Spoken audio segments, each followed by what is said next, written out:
Bienvenidos al estudio bíblico de mitad de semana de verano titulado El fin de los tiempos, semana 4, con David Miller.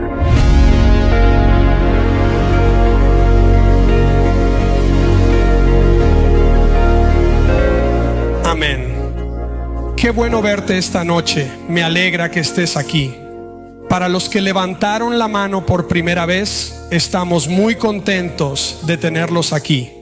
Antes de empezar, quiero hablar sobre el proyecto de construcción, parte de mi rutina diaria. ¿Alguien más lo ha notado? Si pasas por esa ruta colonial, seguramente has por la 75, bajo la 75. Pero cada vez que cambian el patrón de tráfico a otra parte de la carretera, empeora. ¿Lo has notado? Solo me pregunto cómo será todo después del fin de semana y cómo lucirá. Estoy rezando por un milagro.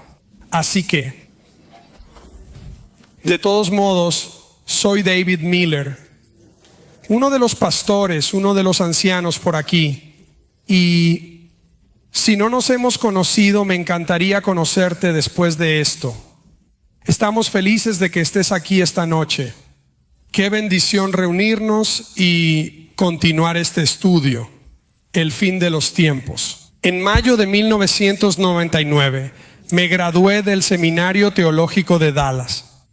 Mi título estaba planeado para 3 años, pero gracias a mi excelencia académica, lo completé en 7 años y medio, en vez de 3. Historia real. Antes de eso, inicié mis estudios en el Southwestern Theological Seminary en Fort Worth.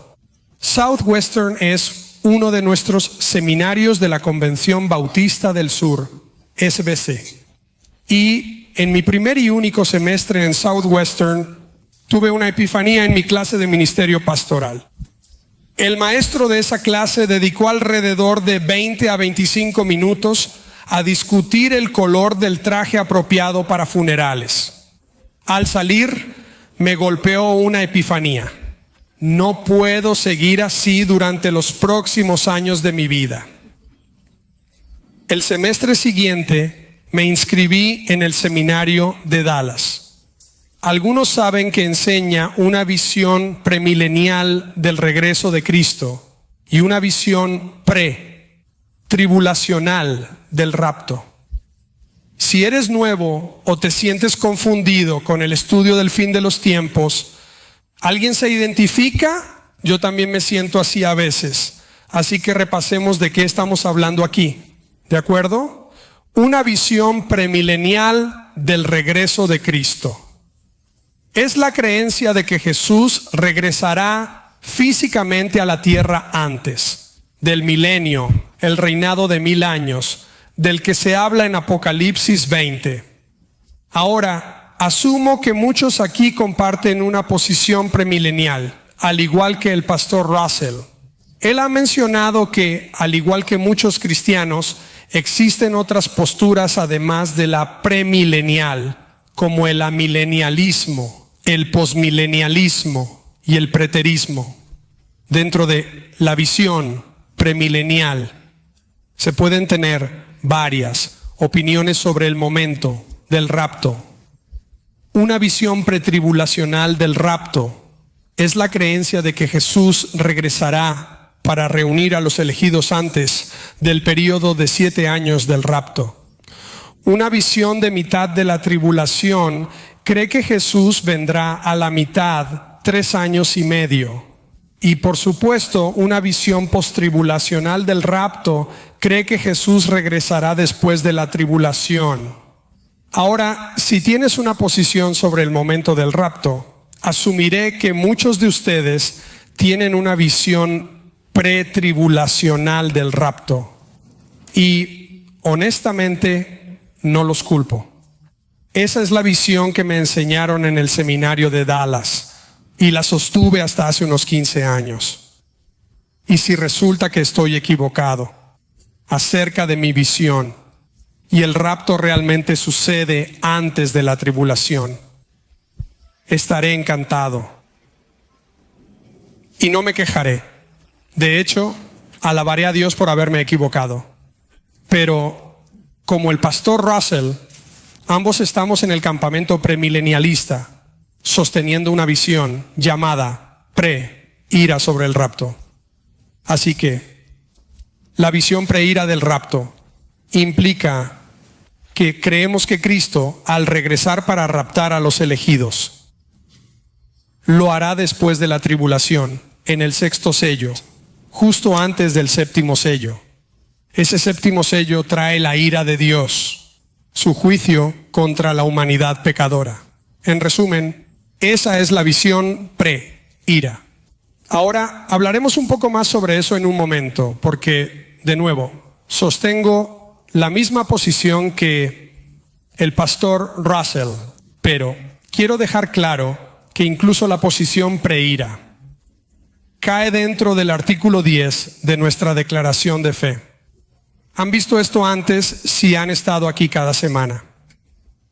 La declaración de fe del artículo 10 de la fe y mensaje bautista menciona que Dios, en su tiempo y a su manera, traerá el mundo a su fin apropiado. Jesucristo regresará personalmente y visiblemente en gloria a la tierra. Los muertos serán resucitados y Cristo juzgará a todos los hombres con justicia. Los injustos serán consignados al infierno, en lugar de castigo eterno. Los justos, en sus cuerpos resucitados y glorificados, recibirán su recompensa y habitarán para siempre en el cielo con el Señor. Esa parte de nuestra confesión como iglesia y declaración de fe es intencionalmente amplia. Dentro de esa perspectiva y declaración pueden albergar diversas visiones escatológicas, como la pretribulación, que muchos aquí probablemente siguen, y también la preira. Ahora, asumo que el pastor Russell me solicitó ayudar en la enseñanza de esto. Serie que estamos haciendo esta noche, porque comparto la misma opinión que él. Pero lo que me ha fascinado al escucharlo enseñar las últimas semanas es que parece que, a menos que me lo haya perdido, parece que no ha mencionado el nombre de nuestra posición, que es el rapto antes de la ira. Y creo que sé por qué. La razón es que realmente no hemos llegado ahí, a donde la posición del preira hace una diferencia. No hemos llegado a ese punto, pero lo haremos esta noche. La posición del preira se vuelve más distintiva, obviamente, cuando hablamos del rapto. Y de eso vamos a hablar esta noche, del rapto. Así que, para ponernos al día y resumir un poco dónde hemos estado las últimas semanas, hasta este punto, en la línea de tiempo de los eventos que hemos visto y que se han expuesto en las 3 sesiones anteriores. Casi hemos pasado por los 6 de los 7 sellos que comienzan en Apocalipsis 6 y que también son descritos por Jesús en Mateo 24, en el discurso del Monte de los Olivos, que también se puede encontrar en Lucas 21 y Marcos 13. Hasta ahora hemos revisado todos esos pasajes y visto varios eventos previos al rapto que discutiremos esta noche. Hemos presenciado la aparición del anticristo definitivo y el inicio de la tribulación, así como guerras y hambruna generalizadas. También hemos observado muerte masiva como consecuencia. Además, hemos presenciado el martirio de los santos, que según la enseñanza del pastor Russell, va de la mano con la abominación de la desolación. En el 6º sello, podemos presenciar las perturbaciones cósmicas en desarrollo y el rapto está a punto de iniciar en este sello.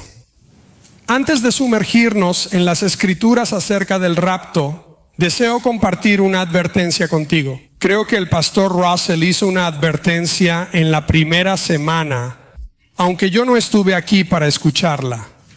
La advertencia es que no hallarás la palabra rapto en tu Biblia. Aunque el concepto está presente, la palabra no lo está. Es similar a la Trinidad, ¿verdad? Como iglesia creemos en el Dios Trino, existente eternamente en tres personas: Padre, Hijo y Espíritu Santo.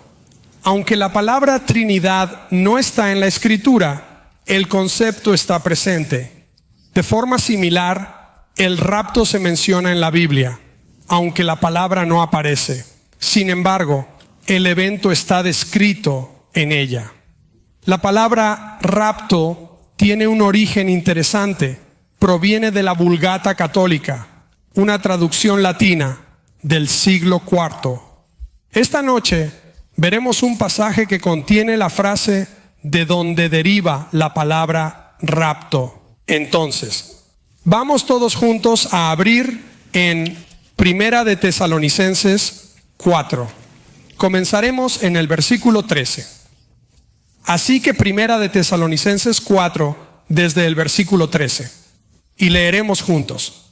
Si no conocen la frase que dio origen a la palabra rapto, presten atención. Intenten adivinar cuál es. Que esa palabra pudo haber salido de ahí. Vamos a ver desde el versículo 13. Espero que tengas tu dispositivo o Biblia a la mano. Ahora. Mira Tesalonicenses 4 desde el versículo 13. Donde Dios dice esto: pero no queremos que estén desinformados, hermanos, acerca de los que duermen. Dormir es un eufemismo de Pablo para la muerte. Así que no queremos que estén desinformados, hermanos, acerca de los que duermen, para que no se entristezcan como los demás, que no tienen esperanza. Porque si creemos que Jesús murió y resucitó, así también por medio de Jesús, Dios traerá con él a los que han dormido. Porque esto les decimos por palabra del Señor, que nosotros los que vivimos, que habremos quedado hasta la venida del Señor, no precederemos a los que han dormido. Versículo 16. Porque el Señor mismo descenderá del cielo con un grito de mando, la voz de un arcángel y el sonido de la trompeta de Dios. Los muertos en Cristo resucitarán primero. Nosotros los que vivimos seremos arrebatados junto con ellos en las nubes para recibir al Señor en el aire, y así estaremos siempre con el Señor. Por lo tanto, anímense unos a otros con estas palabras. Pablo dice mucho en pocos versículos, como es su costumbre, pero ¿qué piensan de dónde viene la palabra rapto? En la traducción de la Vulgata latina. ¿Alguien quiere adivinar? Arrebatados. Así es, serán arrebatados. Está en el versículo 17. Esa frase, serán arrebatados, es latina y usa el participio raptura. Ese participio, de donde viene la palabra en inglés rapto, que usamos hoy. Para ser claros, la Iglesia Católica nunca ha enseñado un rapto premilenial de cualquier tipo. Esto no se originó con ellos. No. Fue mucho después que raptura se asoció con la escatología, y es importante señalarlo. Pero la palabra sí encaja, porque incluso en el antiguo vernáculo inglés, raptura puede significar un intenso sentimiento de alegría, ser llevado por la alegría. Imagina a un joven cortejando a una mujer en Inglaterra en el siglo XVII. Y digamos que le dice a la mujer: mi querida amada, estoy cautivado por tu belleza. Creo que le dije eso a mi esposa en nuestra primera cita. Tal vez no. Pero si el joven dice eso, ¿qué está diciendo? ¿Qué le está comunicando a ella? Está expresando su gran alegría por su belleza. Está cautivado. Está llevado por la alegría de su hermoso amor. Siempre ha existido una conexión entre la alegría y las diversas formas que inspiró la palabra raptura, envuelto, en éxtasis o el éxtasis mismo. Entonces tiene sentido que la palabra se aplique en la modernidad al mayor momento de alegría en la vida de un cristiano. El rapto, donde son llevados y rescatados por Cristo. Cuando los creyentes vivos al final del periodo de tribulación, en la visión preira, como dice Pablo en 1 de Tesalonicenses 4:17, serán arrebatados juntos, con raptura, con Cristo, al igual que todos en Cristo que ya habían muerto antes de ese momento.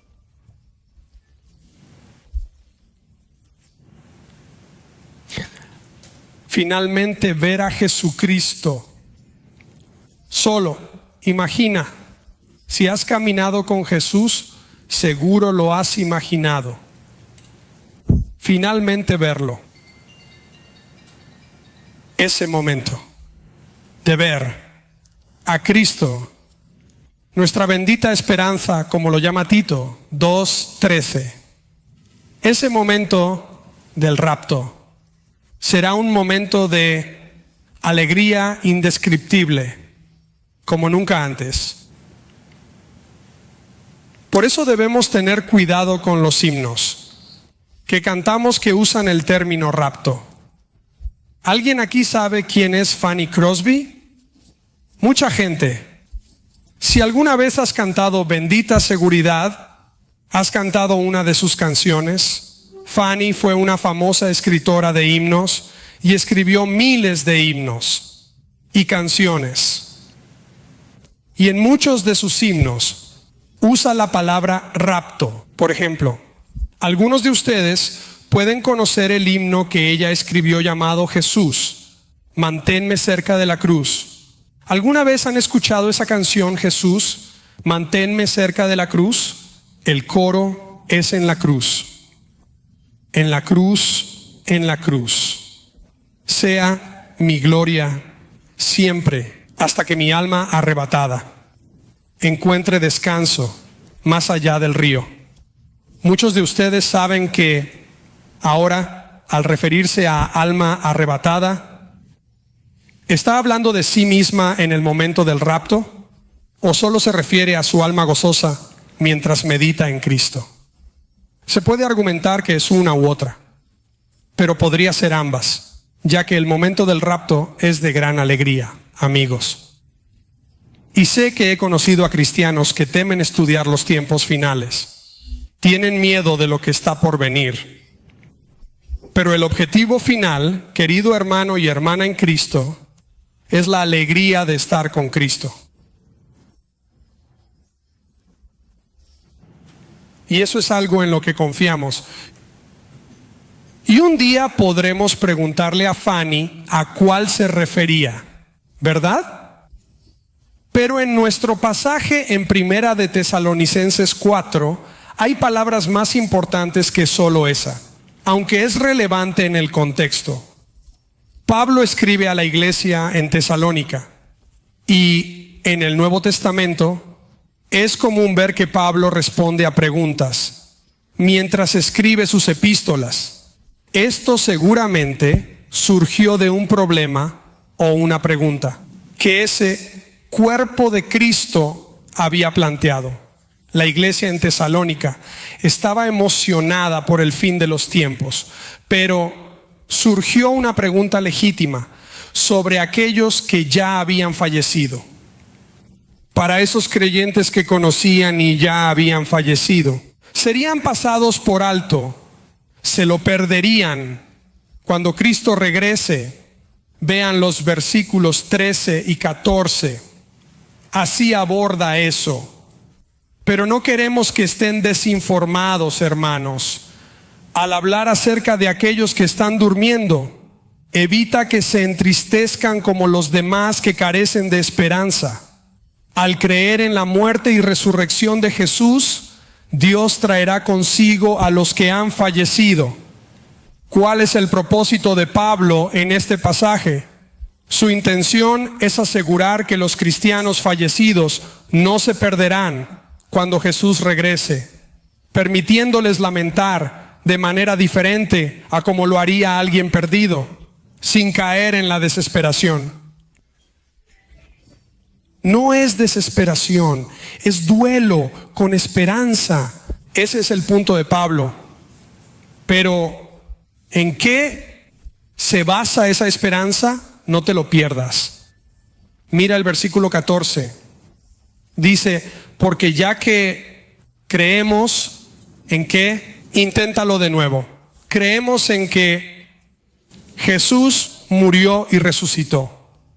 Así, por medio de Jesús, Dios traerá con él a los que han dormido. Base de nuestra esperanza. Sea cual sea tu visión escatológica, la base de nuestra esperanza siempre es la resurrección. Exacto. La resurrección de Cristo. Murió en una cruz. Él murió en una cruz para pagar por la ofensa y la pena de pecadores como tú y yo. Pero al tercer día venció a la muerte, ¿verdad? Salió de la tumba vivo, en su cuerpo resucitado. Como dijo el pastor Russell, número de serie 001, creo, así es. El primero. Mira, como primera de Tesalonicenses 4 y 5, nos da uno de los pasajes más detallados sobre el rapto en toda la Escritura. Al hacerlo, nos aclara varias cosas. Y eso es, primero en tu esquema, que el rapto es secuencial. El rapto en sí es secuencial. Esta noche usaré las S's en honor a nuestro pastor principal ausente. El rapto es secuencial. Viene con otros eventos mencionados en primera de Tesalonicenses 4 y 5. Como vimos la semana pasada, notamos que el rapto está al final de la 70ª semana de Daniel 9:27. También vimos que el rapto está posicionado de tal manera que en términos de tiempo, los 6 sellos del Apocalipsis culminan en el rapto. Así, la idea del rapto antes de la ira conecta estos puntos en vez de ser un evento repentino, como el rapto previo a la tribulación. Se puede definir, pero es secuencial. El rapto es secuencial. Escucha la secuencia intencional que Pablo describe aquí. Versículo 15. Observa el versículo 15 en el capítulo 4.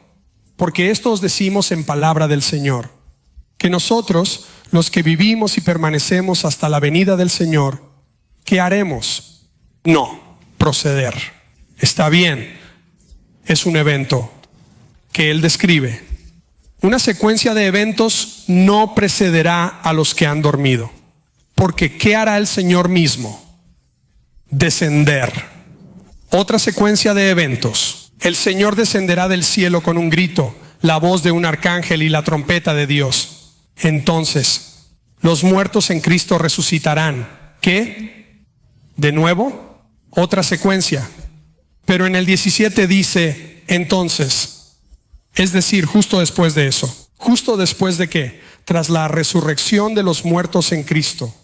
Luego, sigue una secuencia. Nosotros, los vivos, los que queden, cristianos, creyentes en la tierra, en ese momento seremos arrebatados con ellos. Es decir, Cristo y los muertos en Cristo. Ellos en las nubes para encontrarnos con el Señor en el aire, para estar siempre con Él. El rapto es secuencial. Es importante señalar eso. El rapto también sorprende. Primero, noten lo que Pablo ya ha dicho en los versículos 16 y 17 del capítulo 4. Antes de llegar al capítulo 5, observen los versículos 16. Él menciona que el Señor descenderá del cielo con un grito de mando, la voz del arcángel y la trompeta de Dios. Los muertos en Cristo resucitarán primero. Después nosotros, los que estamos vivos, seremos arrebatados junto con ellos. Pablo describe dos eventos en esta secuencia. Él describe que los creyentes vienen con él, que los creyentes vienen con Jesús y suben hacia él. Ambas ocurren en el rapto. No es una u otra, son ambas. Si seguimos en el capítulo 5, Pablo comienza a hablar sobre el rapto siendo simultáneo al día del Señor, como se menciona. Y de nuevo, veremos el día del Señor el próximo miércoles por la noche. Es algo grande, pero lo veremos la próxima semana con más detalle. El día del Señor es cuando cae la ira del juicio de Dios. Creo que el pastor Russell ya ha mencionado que es ese gran y terrible día. En Mateo 24:22, el día del Señor llega en la segunda mitad de la tribulación. Ese periodo se acorta. Al final de la segunda mitad de la tribulación vemos los signos del sexto sello, perturbaciones cósmicas, que Jesús menciona en el Monte de los Olivos, indicando que el rapto está cerca. El rapto marca el inicio del día del Señor, la ira de Dios. Mira el versículo 16 en Primera de Tesalonicenses 4. Vemos que el rapto incluye un grito de mando, la voz de un arcángel y la trompeta de Dios. ¿Ves? Esas tres cosas están asociadas con el rapto, que es un anuncio del día del Señor cercano. El rapto nos dice que el juicio de Dios sobre los que no están en Cristo ya no está cerca, sino que está aquí.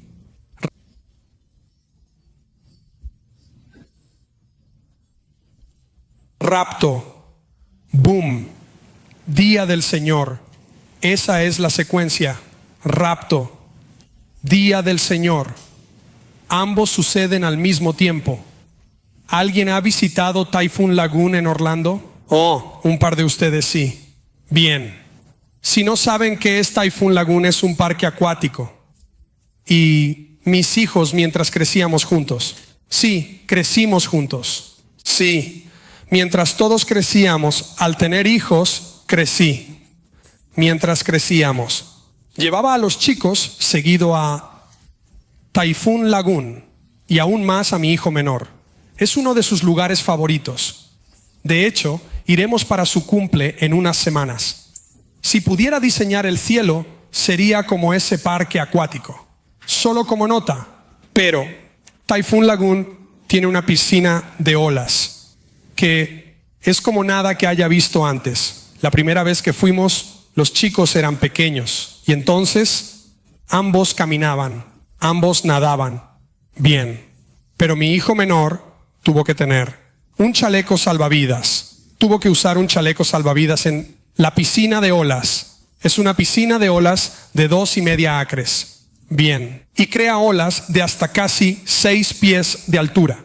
Así que la primera vez que fuimos, tenía a mi hijo mayor aquí en un brazo y a mi hijo menor aquí bien abrazado, porque ya sabes, sabía que él no podía nadar tan bien como su hermano. Y es uno de esos momentos en los que ves la ola venir hacia ti y mientras se acercaba más pensaba, estamos en problemas. Pero en ese momento no hay nada que puedas hacer, ¿verdad?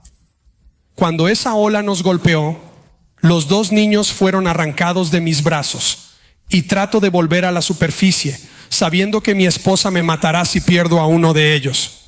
Intento subir, veo a mi hijo mayor y él está así, y no veo a mi hijo menor otra vez. Él es quien lleva el chaleco salvavidas. Luego su trasero sale a la superficie y es un niño arriba y abajo en la superficie. Se voltea sonriendo mucho. Así supe que estábamos bien, pero fue una de las cosas más sorprendentes que había experimentado hasta ese momento. Y supe que cuando se nos venía encima, no había nada que pudiéramos hacer en ese punto para cambiar las cosas. Ten eso en mente cuando pienses en lo que Pablo dice. A continuación aquí, porque el rapto es sorprendente de una manera similar, pero solo es sorprendente para ciertas personas. Y descubrimos quiénes son esas personas en lo que Pablo dice a continuación en el capítulo 5. Así que comenzando en Primera de Tesalonicenses, capítulo 5, versículo 1. Vamos a verlo. No te confundas con la división del capítulo, ¿de acuerdo? Esos fueron añadidos después. Son útiles, pero no están en el manuscrito original, así que solo frases anteriores. Pablo está hablando sobre el rapto. Y ahora 5.1, esto es lo que dice. ¿Estás conmigo? Ahora, en cuanto a los tiempos y las estaciones, hermanos, no tienen necesidad de que se les escriba nada, porque ustedes mismos saben perfectamente que el ¿qué? El día del Señor vendrá como ladrón en la noche, mientras la gente dice que hay paz y seguridad. Entonces, ¿sobre quién vendrá la destrucción repentina? Sobre ellos, como los dolores de parto en una mujer embarazada, y ellos no escaparán. Pero ustedes no están en tinieblas, hermanos, para que ese día los sorprenda como un ladrón. Pablo menciona aquí que el día del Señor llegará. Sorprendentemente, vendrá como un ladrón en la noche. Esta frase se menciona en Primera de Tesalonicenses y en Segunda de Pedro, capítulo 3. Pero la metáfora del ladrón no se relaciona con la experiencia del creyente en este tiempo. Más bien, describe cómo los perdidos experimentarán el rapto de manera inesperada para ellos, ya que pertenecen al mundo perdido. Se sorprenderán al estar fuera de Cristo durante los signos cósmicos del sexto sello. Sin embargo, tú, creyente en Cristo, no te sorprenderás. ¿No crees que cuanto más llovió, la gente golpeando la puerta del arca de Noé, tratando de entrar, se sorprendió? ¿No crees que eso era cierto? El agua subía y ellos se preocupaban. Pero Noé estaba sorprendido y su familia no, para nada. Vean, hermanos y hermanas, el diluvio en el Antiguo Testamento es un precursor que señala al rapto y al día del Señor, porque en ambos, al igual que en el diluvio, hay salvación y juicio, y hay sorpresa y falta de sorpresa en ambos. Miren, para los creyentes esperaremos el rapto por las señales que lo precederán. Por eso Pablo les dice a los creyentes de entonces y a nosotros hoy en Primera de Tesalonicenses 5:8 que nos armemos, estemos listos.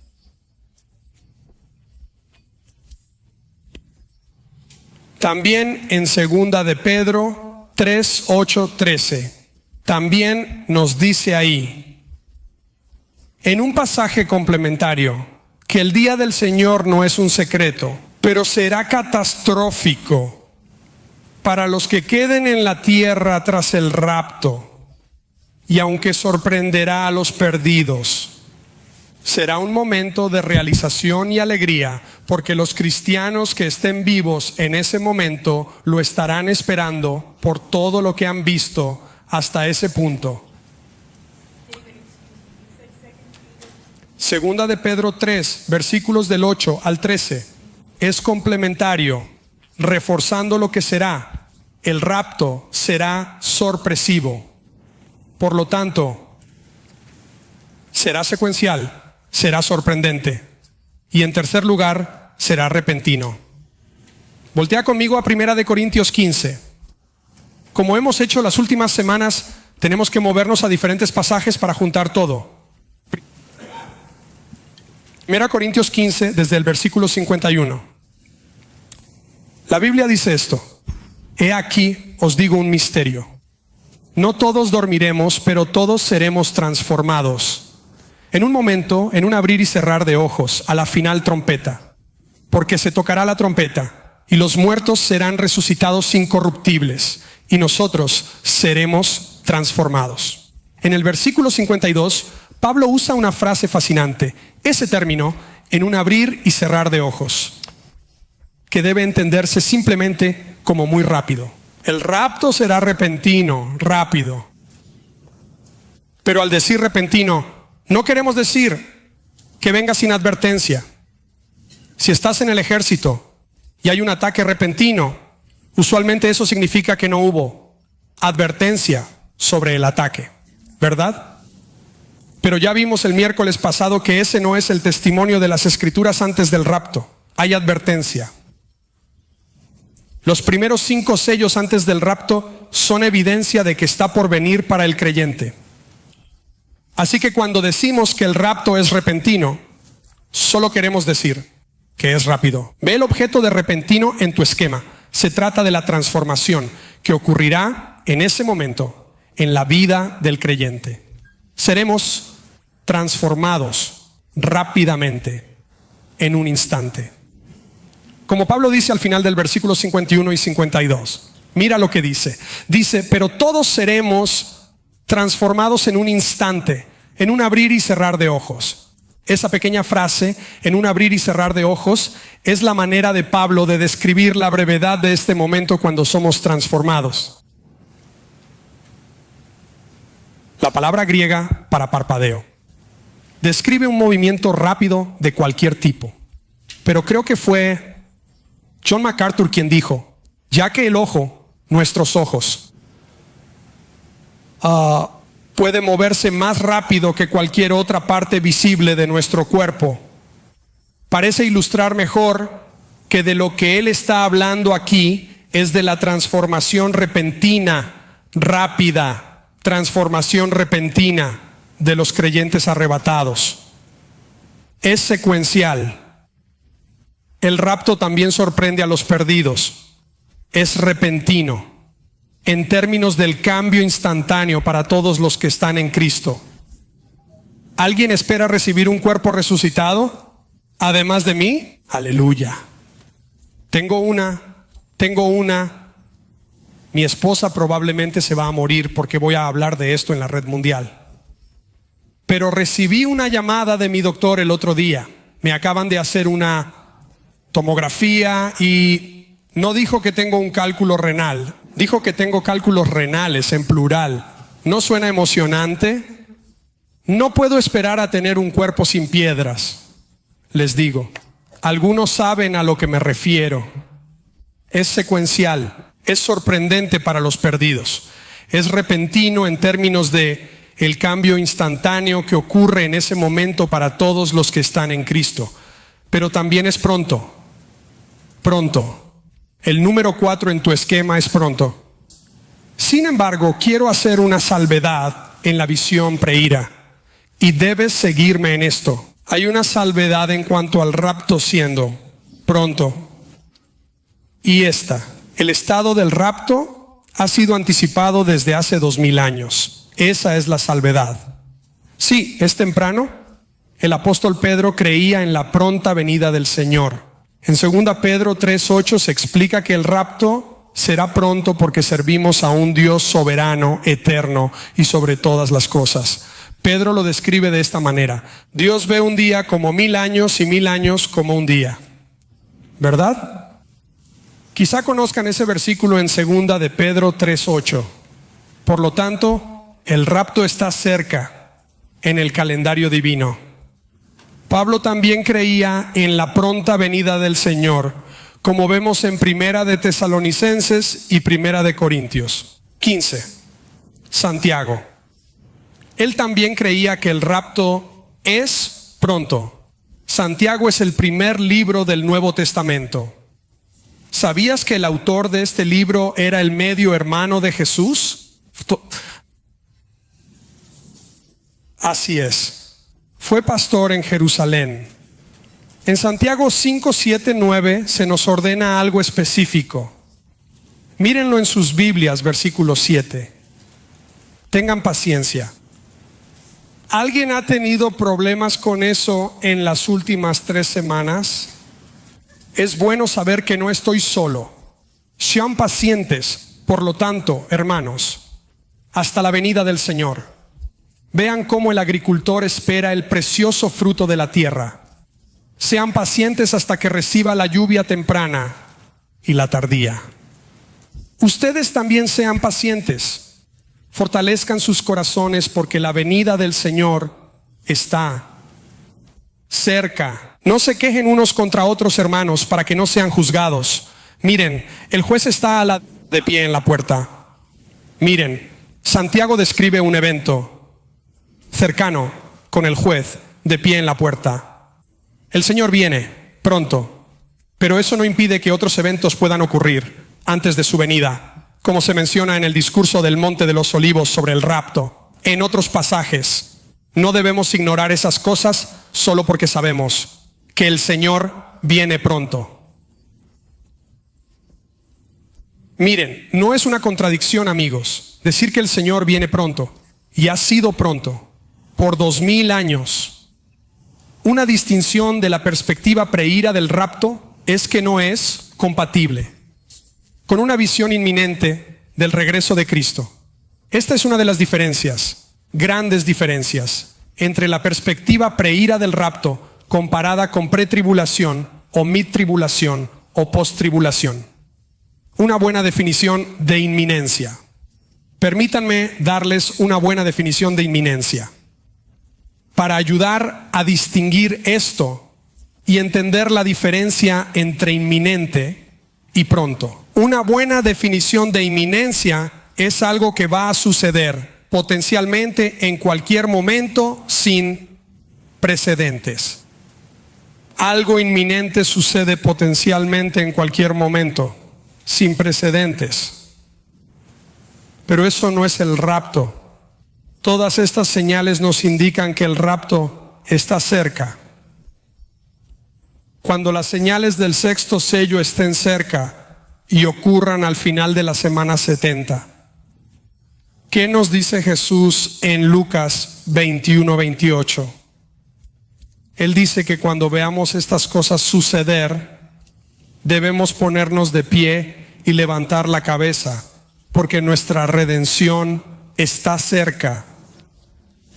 Eso es lo que nos dice nuestro Señor. Tras ver señales del inminente rapto, algunos pretribulacionistas aquí han pensado durante años que Jesús podría regresar en cualquier momento. ¿Cierto? Como alguien que te quiere, pero con otra perspectiva, si piensas así, mi suave objeción sería: no sucederá, porque Jesús dijo que no regresará hasta que las señales del sexto sello concluyan la tribulación. Y en ese momento, Él volverá, porque así lo prometió. Y en ese instante, su regreso será inminente. Recuerda, pronto e inminente no son lo mismo. Pronto significa al ver las señales que Jesús prometió. La Biblia enseña que antes de que Jesús regrese existe un precedente, pero no hay un precedente inminente. Esta es la posición pretribulacionista, donde el próximo evento, como algunos de ustedes saben, en su visión es el rapto. Nosotros que sostenemos una visión preira, discrepamos amablemente. No lo vemos así. El pastor Russell abordó desafíos de mantener la visión de inminencia, creo que la semana pasada. Pero hay uno en particular que cuando estaba haciendo mi investigación inicial, hace 15 años, empezando a pensar en esto. Es uno de esos que me atrapó y pensé, mientras lo pensaba, tal vez he estado pensando en el rapto de manera equivocada. Tal vez la forma en que estoy pensando en el rapto necesita ser reconsiderada. Y eso siempre es algo bueno, porque lo que hizo fue llevarme de vuelta a la Escritura. Y con todo lo que hablo sobre, ya sabes, mi tiempo en el seminario de Dallas, Una de las cosas que aprecio del seminario de Dallas es que enfatizan, enseñan la Biblia, estudian la Biblia. Es tu fuente confiable. Vuelve a ella una y otra vez. Así que eso fue lo que hice. Y fui a Juan 21. Y si sabes de qué trata Juan 21, hay una conversación muy dulce entre Jesús y Pedro, donde después de la resurrección, Jesús realmente restaura a Pedro en una conversación compasiva pero sincera que Jesús tiene con Pedro después de que Pedro había negado a Jesús 3 veces solo unos días antes. Pero ¿sabes qué más ocurrió en Juan 21? Jesús predijo la muerte de Pedro de anciano. Reflexiona en las implicaciones de aferrarte a la inminencia. Con esa charla, Jesús habría errado si la inminencia es lo que dice la Escritura. Piénsalo, tras la ascensión. ¿Por qué Pedro creería que Jesús volvería en cualquier instante? Cuando Jesús ya había hecho una predicción sobre Pedro, que iba a morir de viejo. Para Pedro, el próximo evento en el calendario escatológico de Dios era la ejecución de Pedro, no el rapto. Así que el rapto es pronto, pero no inminente en la visión preira, pero es secuencial.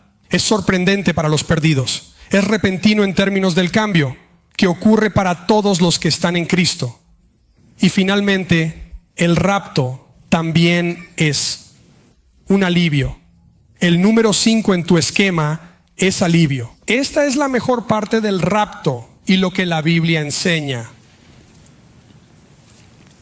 Porque en el día que el Hijo del Hombre sea revelado y descienda con los muertos en Cristo y reúna a todos los que están vivos en la tierra que están en Cristo, en ese momento, el pueblo redimido de Dios será rescatado. Serán rescatados.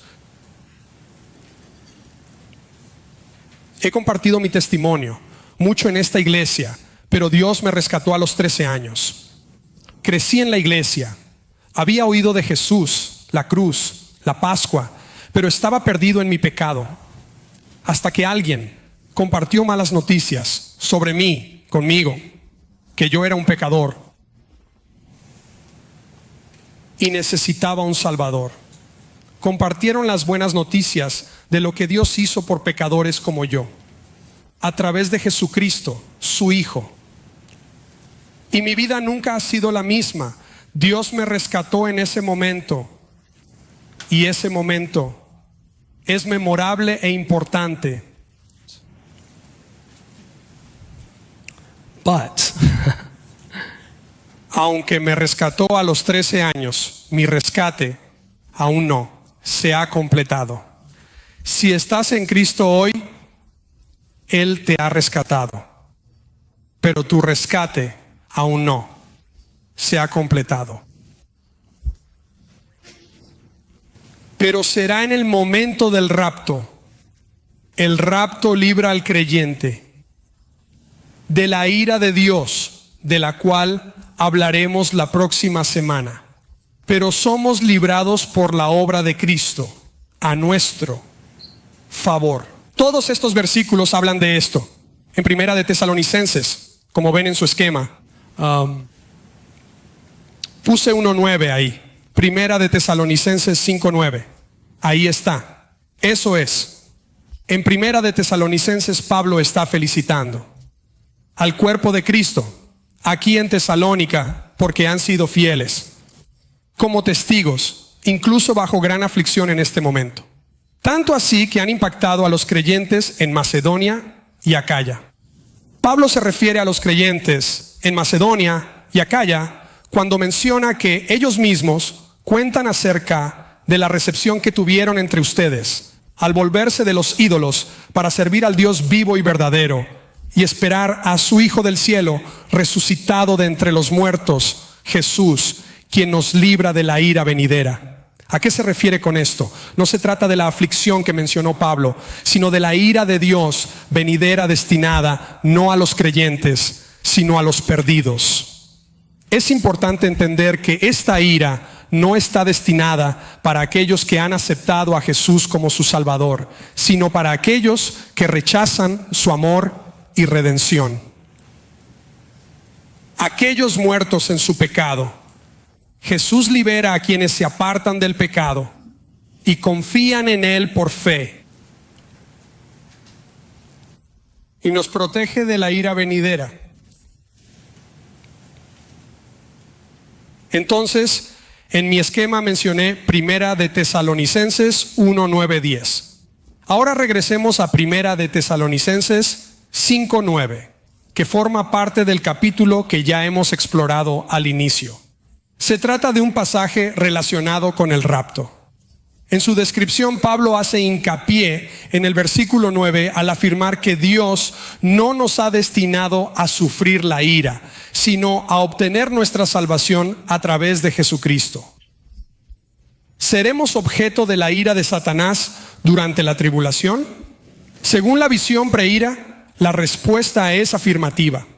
Es importante reflexionar sobre cómo este pasaje nos brinda una perspectiva sobre la protección divina en medio de la adversidad y la importancia de mantener nuestra fe en tiempos difíciles. En la visión pretribulación, la respuesta es no. Pero en la visión preira, sí, experimentaremos la ira de Satanás durante la tribulación. Y para ser consistentes con lo dicho por Pablo en Primera de Tesalonicenses, la ira mencionada aquí en el capítulo 5, versículo 9, es la ira de Dios en el día del Señor. De eso estamos exentos. Y al final, en Apocalipsis 6. En Apocalipsis 6, en los versículos 16 y 17, escuchamos un clamor de miedo. De hecho, escuchamos el clamor de personas perdidas en todo el mundo y en todos los ámbitos de la vida, porque se dan cuenta de que su juicio está cerca. ¿Y qué hacen? Claman a las montañas y a las rocas. Mira el versículo 16 en Apocalipsis 6. Caigan sobre nosotros y escóndanos del rostro del que está sentado en el trono. Quiero que piensen en eso.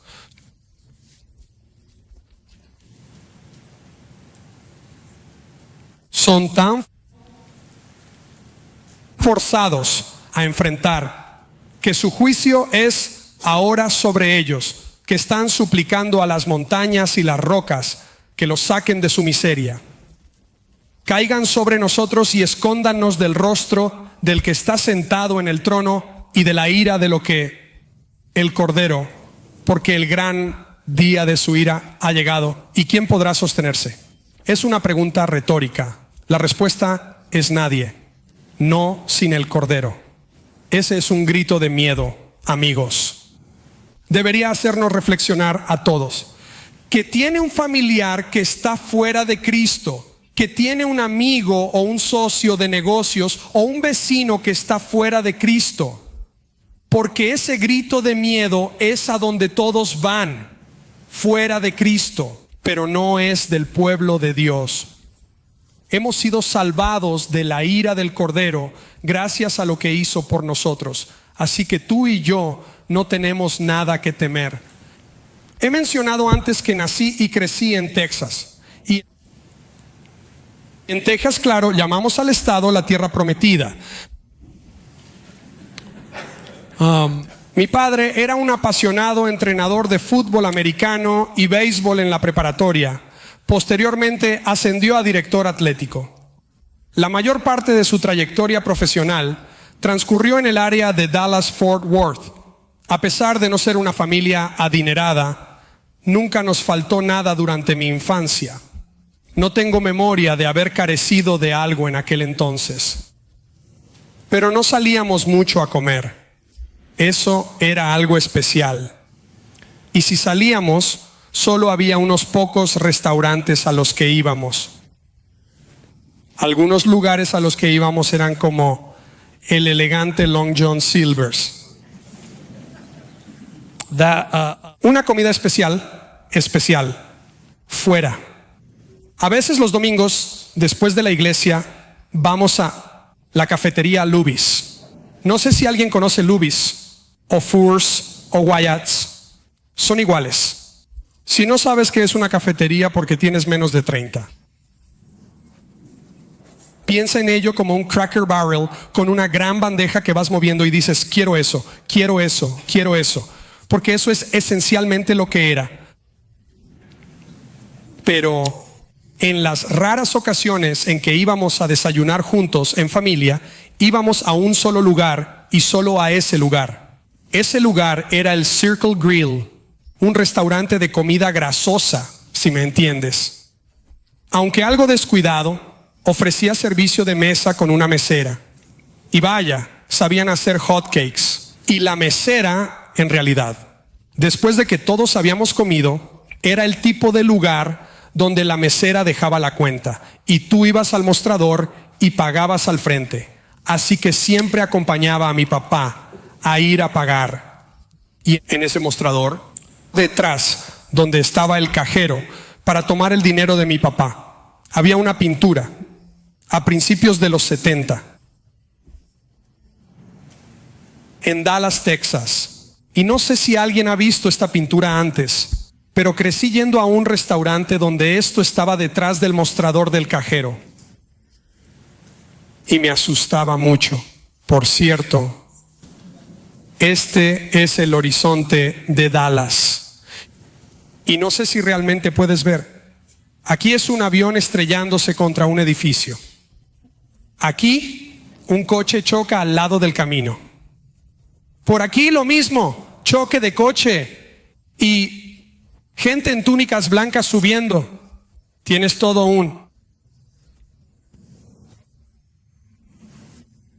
¿cómo se llama eso?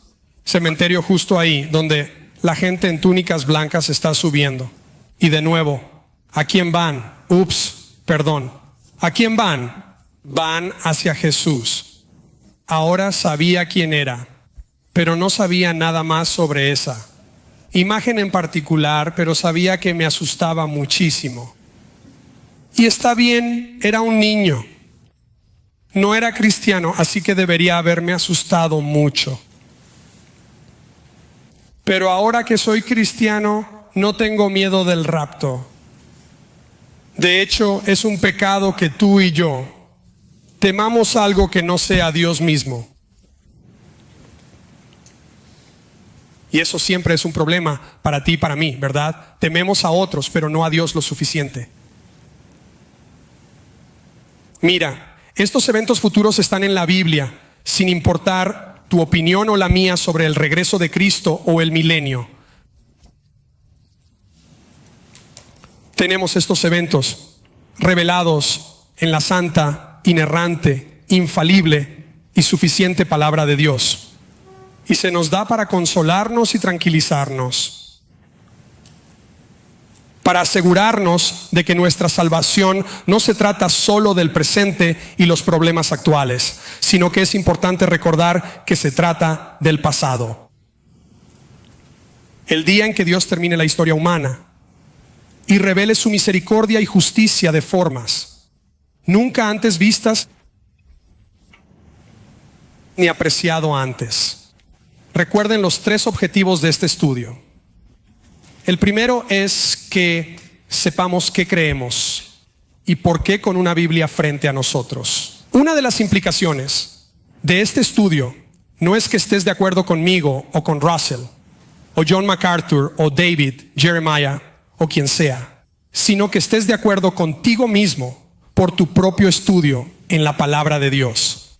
Si creciste católico, probablemente recuerdes que te enseñaron: no te preocupes por estudiar tu propia Biblia, nosotros te diremos qué creer, ¿verdad?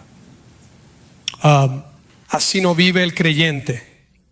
La palabra de Dios es para que la profundicemos y estamos seguros de lo que creemos por lo que descubrimos y estudiamos aquí.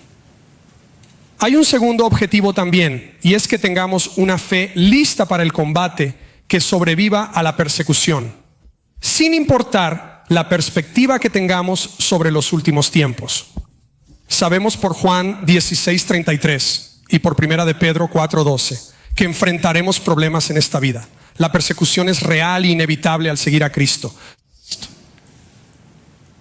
Sabemos eso porque la palabra de Dios nos lo dice. También lo confirmamos con nuestra experiencia diaria, que coincide con lo que la palabra de Dios nos enseña sobre problemas, pruebas y aflicciones. Y lo triste, amigos, es que nuestra pequeña burbuja geográfica y cronológica norteamericana en la que vivimos nos da la impresión de que si seguimos a Cristo, la persecución no es algo real. Pero la palabra de Dios en la historia de la iglesia dice algo muy diferente a eso. Y es solo cuestión de tiempo. Eso es todo.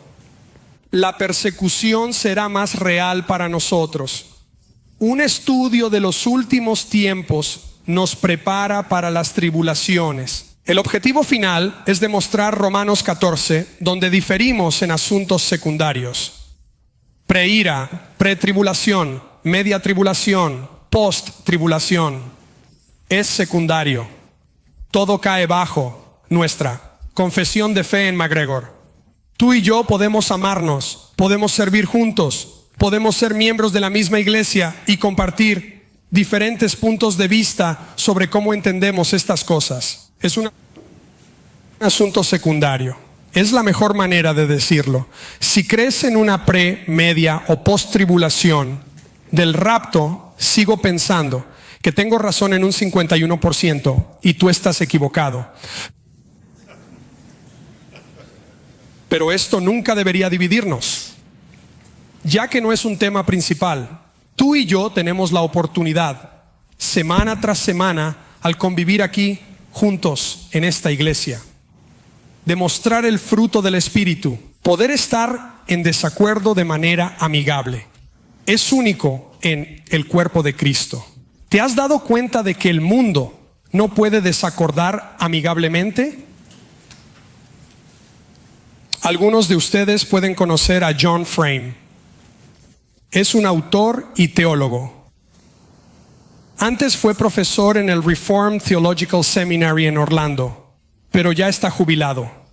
En su libro de teología sistemática, Una introducción a la creencia cristiana, comparte algo que me encanta. Afirma que cuando la Escritura menciona el regreso de Cristo, no es para hacer gráficos y seguir los eventos paso a paso. Eso sería alimentar nuestro orgullo intelectual, entre otras cosas. ¿Por qué entonces la Escritura tiene tanto que decir sobre los últimos días? Aquí está la respuesta que Él da, para que podamos reordenar nuestras vidas a la luz de la venida de Jesús. ¿Alguien dice amén a eso?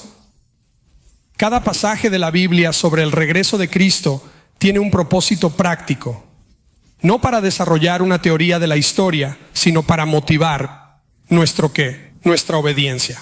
Así es. Que tú y yo, a la luz de lo que hemos estudiado esta noche y las últimas 3 semanas, sigamos a Cristo más fielmente mañana. Es así de simple. Es saludable para nosotros sumergirnos en la Escritura y ver diferentes puntos de vista y considerar, pensar de manera diferente sobre lo que siempre hemos creído, especialmente si nos lleva de vuelta a la palabra. Pero la conclusión es que tú y yo seamos más obedientes mañana mientras seguimos a Jesús juntos. Amén. Al terminar, tengo un par de libros que quiero recomendarte solo para tu estudio, si tienes curiosidad por seguir más. La primera es La posición del rapto antes de la ira, explicada de forma clara y sencilla. Creo que el pastor Russell la mencionó. Me gusta porque es mi análisis favorito de esta posición y es conciso, con solo 93 páginas. El inconveniente es que tendrías que comprar una copia usada. Pero si eso no te molesta, hay muchas opciones en línea, ya que hay muchas copias usadas a la venta. Pero esto es realmente útil y no es muy técnico. Otra buena recomendación es el libro de Alan Kirshner, Preira, una introducción breve a la gran tribulación, el rapto y el día del Señor. Nuevamente, este es otro tratamiento muy bueno y de la misma perspectiva, la perspectiva pre-ira. Pero en realidad es una versión abreviada de un libro más extenso que escribió Kirchner. Tiene 119 páginas. La ventaja es que puedes conseguirlo. Nuevo en Kindle y también en audio. Si te gustan los audiolibros, todos están disponibles en Amazon. No recibo dinero por ninguno de estos. Solo quiero animarte a que leas y conozcas tu posición con certeza en base a lo aprendido en las Escrituras. Y finalmente, este es la obra maestra, El rapto pre-ira de la iglesia por Marvin Rosenthal. Es el tratamiento más completo. Son 320 páginas. Usualmente no termino libros de este tamaño, pero con este sí lo hice. Y de nuevo, creo que este es uno de los que el pastor Russell pudo haber recomendado en una sesión anterior, pero puedes conseguirlo en tapa dura, en rústica, nuevo o usado. De nuevo en Amazon. Así que estudia. La próxima semana vamos a estar viendo el día del Señor cuando la ira de Dios se derrame en el 7º y último sello. Así que oremos juntos. Gracias por tu atención. Dios, estamos agradecidos por tu palabra y la especificidad que da a tantas cosas. Y al mismo tiempo, las cosas que no entendemos nos hacen confiar aún más en ti. Y eso es lo que buscas. Y te alabamos por ello. Dios, que mañana nos guíes por un camino distinto, al recordarnos que el juicio de los perdidos está próximo y que la plenitud de nuestro ser está cerca. Te alabamos porque tu rescate no es parcial, sino total y absoluto. Y anhelamos tu regreso. Acelera nuestros corazones conforme el día se acerca. Oramos en el nombre de Cristo, nuestra esperanza. Y todo el pueblo de Dios dijo amén. Buenas noches, que tengan una maravillosa noche.